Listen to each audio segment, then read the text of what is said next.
दोस्तों राधे राधे। स्वागत है आप सभी का हमारे चैनल दी कलयुगवासी में। और आज आप सब कैसे हैं। आज हम लोग पढ़ते हैं गीता के 5वें अध्याय को और जानते हैं इसके बारे में।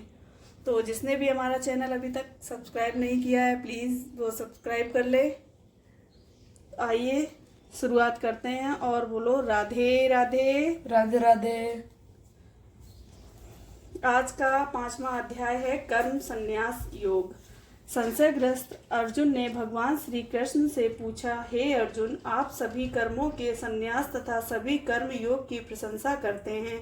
इन दोनों में से मेरे लिए जो कल्याणकारी हो कृपया भली भांति निश्चय करके उसे ही आप मुझे करने के लिए कहें। अर्जुन के संशय को समाप्त करते हुए भगवान श्री कृष्ण बोले, हे अर्जुन, कर्म संन्यास तथा कर्म योग ये दोनों ही परम कल्याण करने वाले हैं, किंतु इन दोनों में कर्म योग साधन में सुगम होने के कारण कर्म संन्यास से श्रेष्ठ है। हे अर्जुन, जो पुरुष ना तो किसी से देश रखता है और ना ही किसी प्रकार की आकांक्षा करता है, वह कर्मयोगी सदैव सन्यासी समझने के योग्य होता है।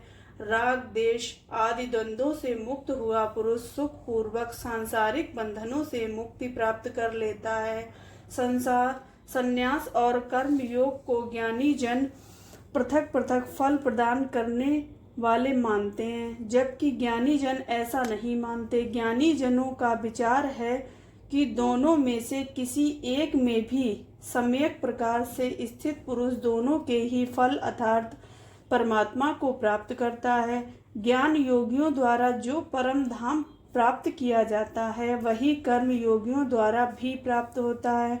अतः जो पुरुष ज्ञान और कर्म योग के फल को एक समान एक ही रूप में देखता है, वास्तव में वह यथार्थ को देखता है। किंतु हे महाभाऊ, कर्म योग के बिना संन्यास अर्थात मन इंद्रिय तथा शरीर के द्वारा होने वाले संपूर्ण कर्मों में कर्तापन के त्याग को प्राप्त करना कठिन है और भगवत स्वरूप का चिंतन करने वाला कर्मयोगी पर ब्रह्म परमात्मा को अत्यंत शीघ्र ही प्राप्त कर लेता है। जिस पुरुष का मन उसके अपने बस में है, जो जितेंद्रिय तथा विशुद्ध अंतःकरण वाला है और संपूर्ण प्राणियों का आत्म रूप परमात्मा ही जिसकी आत्मा है, इस प्रकार का कर्मयोगी कर्म करता हुआ भी कर्मों में लिप्त नहीं होता। तत्व को जानने वाले सांख्य योगी भी सभी इंद्रियां देखते हुए, सुनते हुए, स्पर्श करते हुए, सूंघते हुए, भोजन करते हुए, गमन करते हुए, सोते हुए, सांस लेते हुए, बोलते हुए, त्याग करते हुए, ग्रहण करते हुए तथा आँखों को खोलते हुए और बंद करते हुए अपने अपने अर्थों में सदाचरण कर ही रही होती हैं। ऐसा व्यक्ति इस प्रकार समझकर निसंदेह ऐसा ही जाने कि मैं कुछ भी नहीं कर रहा हूँ। जो पुरुष अपने सभी कर्मों को परमात्मा को अर्पित करते हुए आसक्ति को त्याग कर कर्म करता है, वह पुरुष संसार में रहते हुए भी पाप से उसी प्रकार निर्लिप्त रहता है जिस प्रकार जल में रहने के बाद कमल का पत्ता जल से निर्लिप्त रहता है।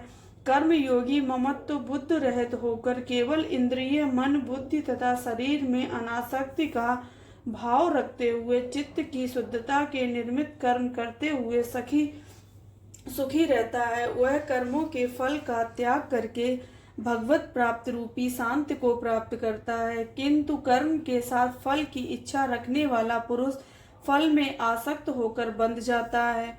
ऐसा सांख्य योग का आचरण करने वाला पुरुष जिसका अंतःकरण उसके बस में होता है, वह कर्म करता हुआ और न करता हुआ भी 9 द्वारों वाले शरीर रूपी घर में सभी कर्मों का मन से त्याग कर देता है तथा इस प्रकार का पुरुष आनंद पूर्वक सच्चिदानंद परमात्मा के स्वरूप में स्थिर रहता है। परमेश्वर प्राणी के न तो कर्तापन की, न कर्मों की और न ही कर्मों के फल की रचना करते हैं, किंतु परमात्मा के सकाश से प्रकृति ही वह व्यवहार करती है। सर्वव्यापी परमेश्वर भी ना तो किसी के पाप कर्म को ग्रहण करता और ना ही किसी के पुण्य कर्म को, किंतु अज्ञानतावश ज्ञान के ऊपर जो अज्ञान का आवरण चढ़ा हुआ है वही अज्ञानी पुरुषों को भ्रमित करता रहता है। जिन प्राणियों का अज्ञान परमात्मा के तत्व ज्ञान के द्वारा नष्ट कर दिया गया है, उनका ज्ञान सूर्य के समान सच्चिदानंद परमात्मा के साक्षात दर्शन करा देता है।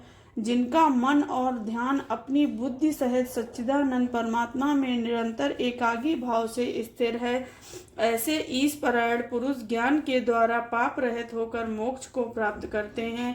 इस प्रकार के ज्ञानी जन विद्या और विनय युक्त ब्राह्मण में गाय, हाथी, कुत्ते तथा चांडाल में भी समदर्शी ही होते हैं। जिनका मन समभाव में स्थित है, उनके द्वारा जीवित अवस्था में ही संपूर्ण संसार को जीत लिया गया है। सच्चिदानंद परमात्मा निर्दोष और सम है। इस प्रकार वे सच्चिदानंद परमात्मा में ही स्थित हैं। जो पुरुष अपने प्रिय को प्राप्त करके हर्षित ना हो तथा अप्रिय को प्राप्त करके उद्विग्न ना हो, वह स्थिर बुद्धि, संशय रहित और ब्रह्मवेत्ता पुरुष सच्चिदानंद पर ब्रह्म परमात्मा में एक ही भाव से नित्य स्थिर रहता है। बाहर के विषयों में आसक्ति रहित अंतःकरण वाला पुरुष आत्मा में स्थित ध्यान जनित सात्विक आनंद को प्राप्त करता है। इसके पश्चात वह सच्चिदानंद पर ब्रह्म परमात्मा के ध्यान रूपी योग में अभिन्न भाव से स्थित होकर कभी समाप्त न होने वाले आनंद का अनुभव करता है। इंद्रिय तथा विषयों के संयोग से उत्पन्न होने वाले सभी भोग यद्यपि विषयी पुरुषों को सुखमय प्रतीत होते हैं, तथापि ये वास्तव में दुख का ही कारण बनते हैं। ये आदि अंत वाले अनित्य हैं। अतएव हे अर्जुन, बुद्धिमान तथा विवेकशील पुरुष इनमें नहीं रमते। जो साधक पुरुष तथा मानव शरीर का नाश होने से पूर्व ही काम तथा क्रोध से उत्पन्न होने वाले वेग को सहन करने में समर्थ हो जाता है, वही पुरुष योगी कहलाता है तथा वही सुखी होता है। जो पुरुष आत्मा में सुख अनुभव करने वाला है, आत्मा में रमण करने वाला है तथा आत्मा में ही ज्ञान मानने वाला है, वह सच्चिदानंद पर ब्रह्म परमात्मा के साथ एक ही भाव को प्राप्त करता है तथा सांख्य योगी शांत ब्रह्म को प्राप्त करता है। जिन पुरुषों के सभी पाप नष्ट हो गए हों, जिनके सभी संशय ज्ञान के द्वारा समाप्त हो गए हों, जो सभी प्राणियों के कल्याण के लिए जुटे हुए हों तथा जिनका जीता गया मन निश्चल भाव से परमात्मा में स्थित हो, वे ब्रह्म वेत्ता पुरुष शांत ब्रह्म को प्राप्त करते हैं। काम तथा क्रोध से हीन अंतःकरण को जीतने वाले और परब्रह्म परमात्मा को साक्षात्कार किए हुए ज्ञानी पुरुषों के लिए सभी ओर से शांत परब्रह्म परमात्मा ही परिपूर्ण है। ब्रह्म विषय भोगों का चिंतन न करके उन्हें बाहर ही निकाल फेंकने वाला, नेत्रों की दृष्टि को भ्रुकुटी के मध्य स्थिर करने वाला तथा नासिका में विचरने वाले प्राण और अपान वायु को सम करके जो अपनी इंद्रियों को मन तथा बुद्धि द्वारा जीतता हो, ऐसा मोक्ष परायण पुरुष इच्छा, भय और क्रोध से रहित हो जाता है तथा सदा मुक्त ही रहता है। मेरा भक्त केवल मुझे ही सर्वव्यापी मानता है। वह यज्ञ, तप तथा सभी प्रकार के कृत्यों द्वारा मेरा ही दर्शन करता है। वह आत्मस्वरूप ज्ञान का प्राप्त करके परम शांति का अनुभव करता है। इति श्रीमद् भगवद गीता रूपी उपनिषद एवं ब्रह्म विद्या तथा योग शास्त्र विषयक श्री कृष्ण और अर्जुन के संवाद में कर्म संन्यास योग नामक 5वां अध्याय। बोलो राधे राधे। आइए अब हम लोग 5वें अध्याय का महत्व जानते हैं कि इसको पढ़ने से, सुनने से जीवन में क्या क्या समझने को मिलता है हम लोग और अपना जीवन कैसे आसान कर सकते हैं। आइए देखिए भगवान विष्णु लक्ष्मी माँ को क्या समझाते हैं। प्रभु लक्ष्मी बोली, श्रीमद् भगवद गीता के 5वें अध्याय का क्या महात्म्य है। हे लक्ष्मी, भगवान विष्णु बोले, श्रीमद् भगवद गीता के 5वें अध्याय का महात्म्य जानने के लिए तुम्हें एक छोटी सी कथा सुननी पड़ेगी। सुनाइए। प्रभु लक्ष्मी बोली, तो सुनिए। कहकर भगवान विष्णु ने कथा सुनानी प्रारंभ की। प्राचीन काल में मगधपुर नामक नगर में एक अत्यंत ही कुलीन ब्राह्मण रहता था। उस ब्राह्मण का नाम बैजयंती था। बैजयंती के 5 पुत्र थे। इन पांचों पुत्रों में सबसे छोटा पंचप्रभु नाम का पुत्र सबसे उदंड स्वभाव का था। उसकी अपने परिवार के सदस्यों से तनिक भी ना बनती थी। इसी कारण घर के सदस्यों ने मिलकर उसे अपने घर से निष्कासित कर दिया था। पंच प्रभु विचरता भटकता हुआ अपने निकटवर्ती राजा के दरबार में जा पहुंचा। पंच प्रभु गायन वादन में बड़ा प्रवीण था, अतः उसे दरबार में तुरंत ही नौकरी मिल गई। वह राज दरबार में दरबारियों का मन बहलाने लगा। उस दरबार में ही पंच प्रभु एक ब्राह्मणी से शादी कर ली। राज दरबार में रहते हुए भी पंच प्रभु की उदंडता और उछंखलता में किसी प्रकार की कोई कमी न आई, बल्कि यहाँ आकर उसकी उदंडता के साथ ही कामुकता भी बढ़ गई और वह पर स्त्री गमन तक करने लगा। उसकी स्त्री भी कुछ अच्छे आचरण वाली न थी।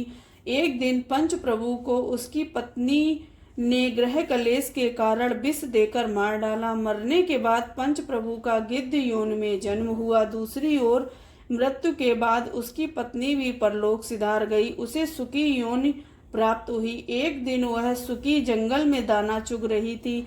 आकाश मार्ग से विचरण करते गिद्ध ने जब नीचे दाना चुगती सुखी को देखा तो उसे तुरंत अपना पूर्व जन्म याद आ गया। गिद्ध उस सुखी से अपने पूर्व जन्म का प्रतिशोध लेने के लिए सुखी पर झपटा। सुखी अपने प्राणों को बचाने के लिए इधर उधर फुदकती, किंतु फिर भी गिद्ध ने उसे अपने नखों से फाड़ डाला। घायल सुखी पानी से भरी एक मानव खोपड़ी में जा गिरी। इसी बीच एक शिकारी ने बाण चलाया और वह गिद्ध भी उस शिकारी के बाण से घायल होकर उसी मानव खोपड़ी पे जा गिरा। तत्काल उस गिद्ध और सुखी के प्राण निकल गए। यमदूत गिद्ध और सुखी की आत्मा को निकालकर बैकुंठ लोक की ओर जाने लगे। यह देखकर गिद्ध तथा सुखी को बड़ा आश्चर्य हुआ। उन्होंने यमदूतों से पूछा, हे यमदूतों, हमने तो अपने किसी भी जन्म में कोई पुण्य कर्म नहीं किया, फिर आप हमें किस प्रकार बैकुंठ लोक ले जा रहे हैं? एक यमदूत बोला, हे प्राणियों, तुम दोनों ने प्राण त्याग करते समय जिस मानव कपाल में पड़े जल के छींटे प्राप्त किए थे, वह कपाल वास्तव में एक तपोनिष्ठ महापुरुष की थी। वह तपोनिष्ठ महापुरुष व्रत वेत्ता, एकांत सेवी, मोहर हित, शांत चित्त वाला तथा किसी से ईर्ष्या देश न रखने वाला था। इसके साथ ही वह गीता के 5वें अध्याय का भी नित्य प्रतिदिन पाठ किया करता था। इसी कारण उस महापुरुष के प्राण त्यागने के बाद उसकी आत्मा को मोक्ष प्राप्त हो गया और उसकी कपाल में पड़े वर्षा के जल के छींटे पड़ने से तुम्हारी मुक्ति हो गई। यह कथा सुनाने के बाद भगवान विष्णु ने लक्ष्मी से कहा, हे लक्ष्मी, इस प्रकार उस तपोनिष्ठ ब्राह्मण को जो गीता के 5वें अध्याय का नित्य प्रतिदिन पाठ करता था, सहज ही परम पद की प्राप्त हो गई। यही गीता के 5वें अध्याय का महात्मन है। तो आप सभी ने गीता के 5वें अध्याय का महात्मन जान लिया है और सब लोग अपनी हाजिरी लगाएं। बोलो राधे राधे। तो आप सभी से मेरी विनती है कि आप लोग भी गीता के अध्याय का श्रवण कीजिए। जो भी आपको अच्छा लगे आप कोई भी अध्याय का श्रवण कीजिए और अपने जीवन को आनंदमय जीते हुए बिताना शुरू करें और भगवान से प्रार्थना करें जो भी मुश्किल हो हमारी, उन सबको आसानी से हम लोग पार करते हुए आगे बढ़ते रहें। बोलो राधे राधे।